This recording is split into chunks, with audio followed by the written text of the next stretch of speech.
حضرت ابو ہریرہ رضی اللہ تعالیٰ عنہ فرماتے ہیں کہ نبی کریم صلی اللہ علیہ وآلہ وسلم نے فرمایا کہ گود کے بچوں میں سے صرف 3 ہی بچے بولے ہیں، ایک تو حضرت عیسیٰ بن مریم اور ایک جریح۔ قصہ یہ ہوا کہ جریح ایک عابد شخص تھا۔ اس نے اپنی عبادت کے لیے ایک کوٹری بنا رکھی تھی اور اس میں وہ دن رات عبادت کرتا تھا۔ ایک دن اس کی ماں اس کے پاس آئی اور اس نے پکارا، اے جریح۔ جریح نے خیال کیا، کیا کروں اے اللہ، ایک طرف نماز کا لحاظ ہے اور دوسری طرف ماں کا لحاظ۔ پھر جریح نے نماز ہی کو ترجیح دی اور اسی میں لگا رہا اور ماں واپس چلی گئی۔ دوسرا دن ہوا، پھر ماں آئی اور انہوں نے پھر آواز لگائی، اے جریح، اور اس وقت بھی جریح نماز میں مشغول تھے۔ جریح نے پھر دل میں سوچا، یا اللہ، ایک طرف نماز ہے اور ایک طرف ماں، کیا کروں، اور دوبارہ نماز کو ترجیح دی۔ تیسرے دن پھر ماں آئی اور اس نے دوبارہ پکارا، اے جریح۔ جریح نے پھر دل میں سوچا، یا اللہ، ایک طرف تیری نماز کا لحاظ ہے اور دوسری طرف ماں، اور انہوں نے دوبارہ نماز کو توجہ دی۔ یہ دیکھ کر ماں کو غصہ آ گیا اور انہوں نے بددعا کی کہ جریح، اللہ تجھے اس وقت تک موت نصیب نہ کرے جب تک کہ تیرا پالا کسی فاحشہ عورت سے نہ پڑ جائے۔ اس کے بعد بنی اسرائیل میں جریح کی عبادت اور زہد کی بہت شہرت ہو گئی۔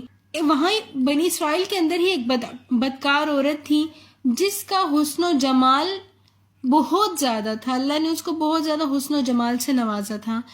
اس فاحشہ عورت نے بنی اسرائیل سے کہا کہ اگر تم کہو تو میں اسے جا کر اپنے جال میں پھنسا لیتی ہوں، اور یہ کہہ کر وہ ایک دن اس کے پاس آئی، لیکن جریح نے ایک نظر بھی اس کو نہ دیکھا۔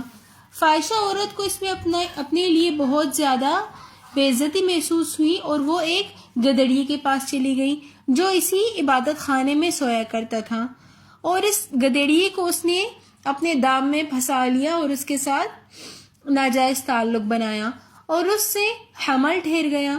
جب اس نے بچہ جنا تو اس نے جریح سے انتقام لینے کے لیے مشہور کیا کہ یہ لڑکا جریح سے ہوا ہے۔ بس یہ سننا تھا کہ لوگ جریح پر ٹوٹ پڑے اور اس کو عبادت خانے سے نکال دیا، ان کا عبادت خانہ توڑ دیا اور ان کو بہت زیادہ مارنے لگے کہ عابد بن کر حرام کاری کرتے ہو۔ جریح نے پوچھا کہ پہلے مجھے یہ بتاؤ کہ مجھے کیوں مار رہے ہو؟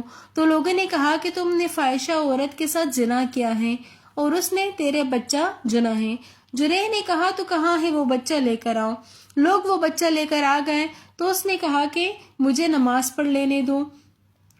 لوگوں نے جب ان کو اجازت دی تو انہوں نے نماز پڑھی۔ پھر جریح اس بچے کی طرف متوجہ ہوا، اس بچے کے پیٹ میں انگلی چبو کر بولا، اے بچے، تو سچ بتا تیرا باپ کون ہے؟ تو وہ چند دن کا بچہ خدا کی قدرت سے بولا کہ میرا باپ فلاں گدڑیا ہے۔ یہ کرامت دیکھ کر اب وہی لوگ جو جریح کے ہاتھ پاؤں چومنے لگے تھے اسے تبرک بنا کر چھونے لگے، کہنے لگے کہ ہم تمہارا عبادت خانہ سونے کا بنوا دیتے ہیں۔ لیکن جریح نے کہا کہ نہیں، پہلے جیسا مٹی کا ہی بنا دو۔ تو انہوں نے دوبارہ جریح کا عبادت خانہ بنا دیا۔ اور دوسرا بچہ جنہوں نے اپنی ماں کی گود میں کہا تھا، اسی کے بارے میں حضرت ابو ہریرہ رضی اللہ تعالیٰ عنہ سے منقول ہے کہ آپ علیہ الصلوۃ والسلام روایت کرتے ہیں کہ ایک مرتبہ ایک بچہ اپنی ماں کی گود میں دودھ پی رہا تھا۔ سامنے سے ایک سوار گھوڑے پر ایک اچھے لباس کے اندر اچھی شکل و صورت والا گزرا۔ ماں نے یہ دیکھ کر اپنے بچے کے لیے دعا کی کہ یا اللہ، میرے بچے کو اسی طرح شاندار بنانا۔ بچے نے دودھ پینا چھوڑا، ایک نظر سوار پر ڈالی اور پھر صاف الفاظ میں کہا کہ یا اللہ، مجھے سوار جیسا مت بنانا، اور دوبارہ سے دودھ پینے لگا۔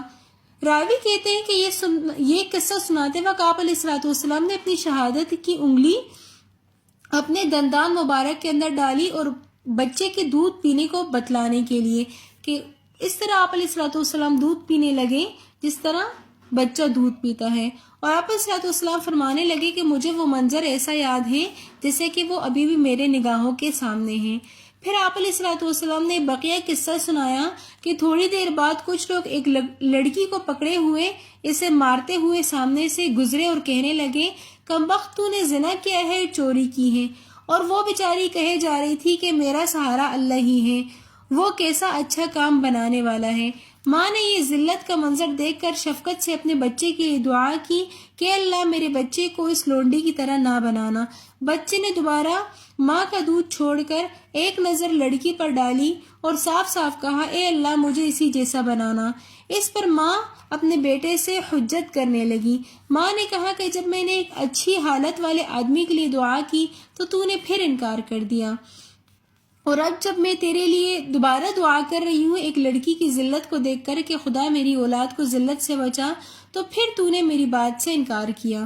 تو بچے نے کہا کہ میں نے اس وجہ سے آپ کی بات سے انکار کیا کہ جس آدمی کو دیکھ کر آپ نے میرے لیے دعا کی تھی وہ ایک انتہائی ظالم انسان ہے، اور میں نہیں چاہتا کہ میں بڑا ہو کر ظالم اور جابر آدمی بنوں، اور یہ لڑکی مظلوم ہے، بے گناہ ہے، تو اس لیے میں نے اللہ سے دعا کی کہ یا اللہ مجھے ہمیشہ مظلوم اور بے گناہ رکھنا، ظالم نہ بنانا۔